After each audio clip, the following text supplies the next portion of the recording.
Greetings to all of you.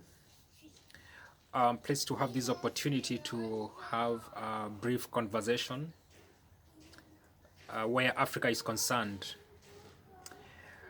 Uh, I'm one person who believes that Africa is a great continent with great people, with great resources, not just great, but massive resources that have the capacity to feed the entire world.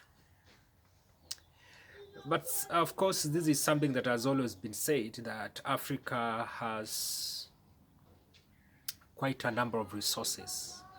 In terms of minerals and resources, we are the richest. Africa is the richest. But when it comes to the standard of living, when it comes to the dignity of life, when it comes to the ability to provide shelter, food, and clothing, Africa, we are the first from the bottom of the list.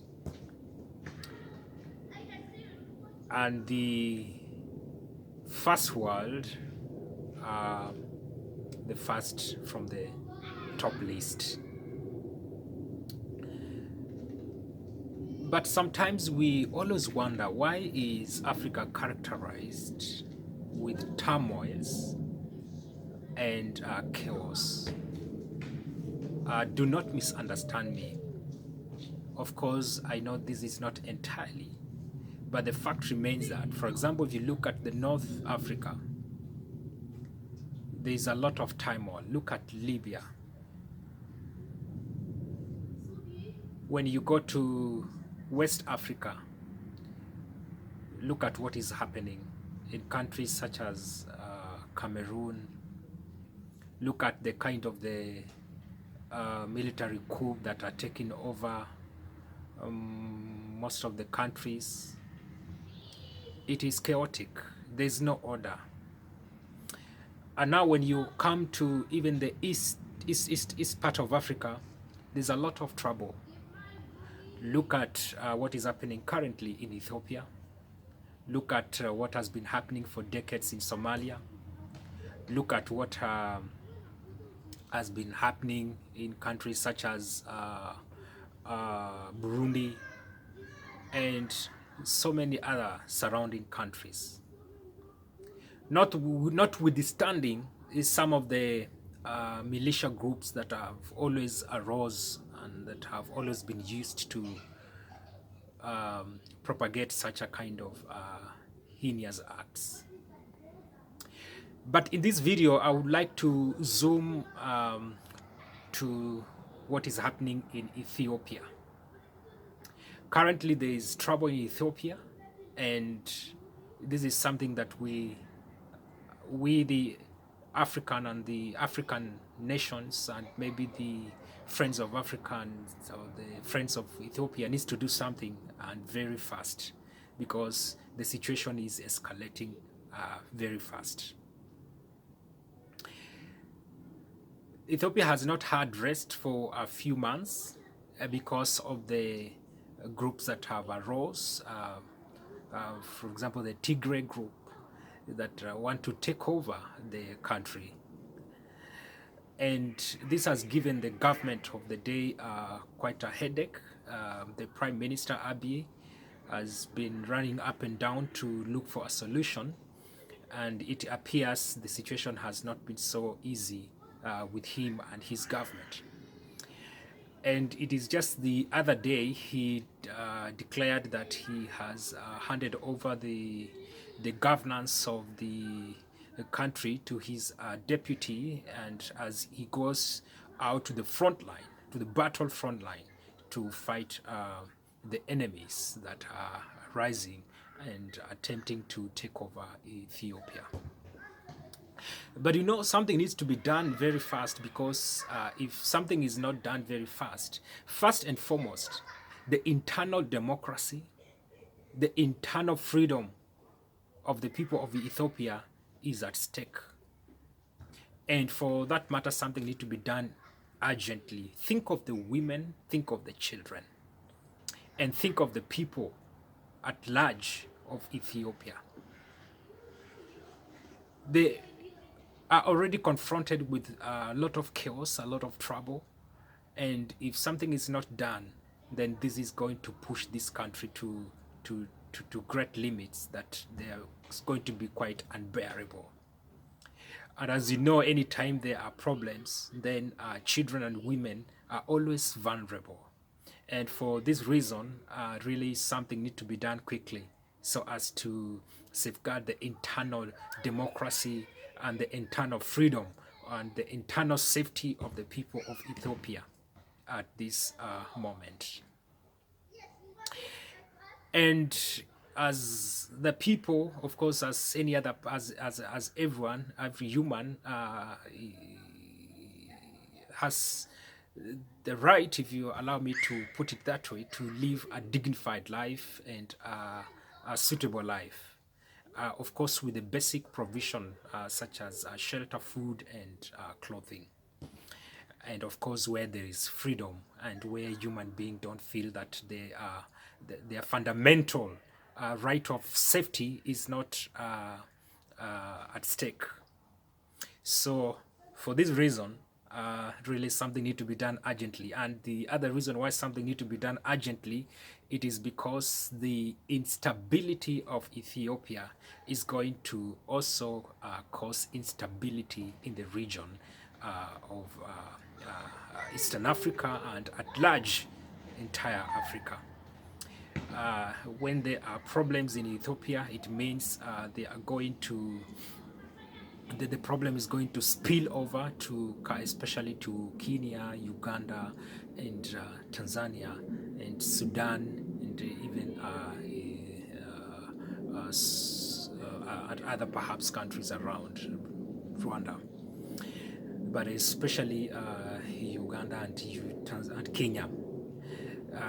The problem is going to spill there, and it is going to have an effect on the GDP. It is going to have an effect on the day-to-day running of the government and day-to-day management of the government. So for this reason, it is very important for the leaders of the neighboring countries to arise, to come up and look for and help the people of Ethiopia look for a solution. I want to appreciate the President of Kenya, Mr. Kenyatta. He has taken the lead, of course, with other good African dignitaries such as the former President of Nigeria, Obasanjo. They are already trying to help to mitigate and to bring about a solution where this predicament is concerned. Well, I pray and I hope that the region is going to be very active on this issue, and they're going to help to bring about a solution where this issue is concerned, and that will be indeed a blessing, and that will be indeed a good thing for the region and a good thing for Africa. And the other reason why something needs to be done urgently as well is also where Africa is concerned. When you look at Ethiopia, Ethiopia is the host to the AU, the African Union, the African Organization of Union of Africa, and it means the country is dear, and the country is at the heart of Africa. It is helping to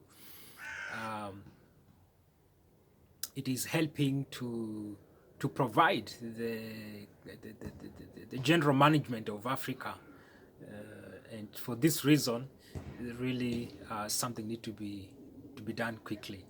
And having mentioned such a kind of an organization, AU, these are the people that we want to see them coming up, arising, and helping to look for a solution.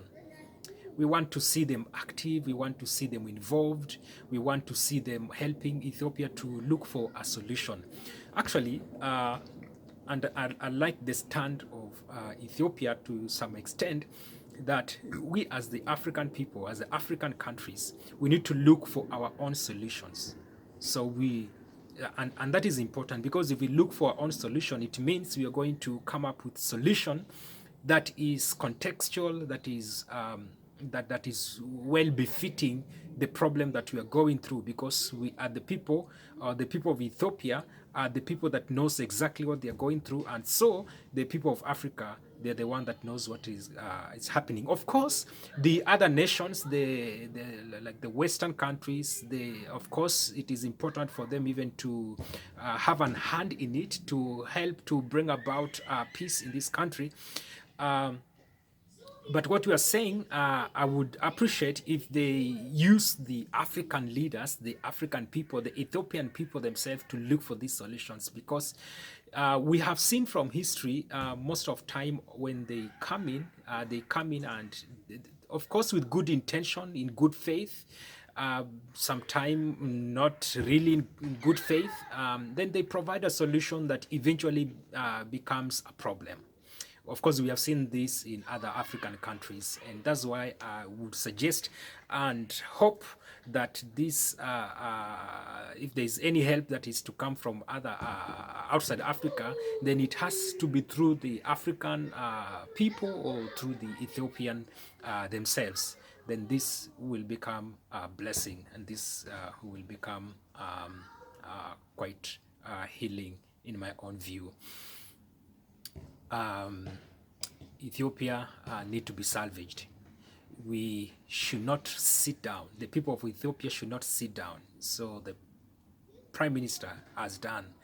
The people of the region, the East Africa, the people of Africa, and at large the people of the world should not sit down and see Ethiopia go into tatters, go into turmoils.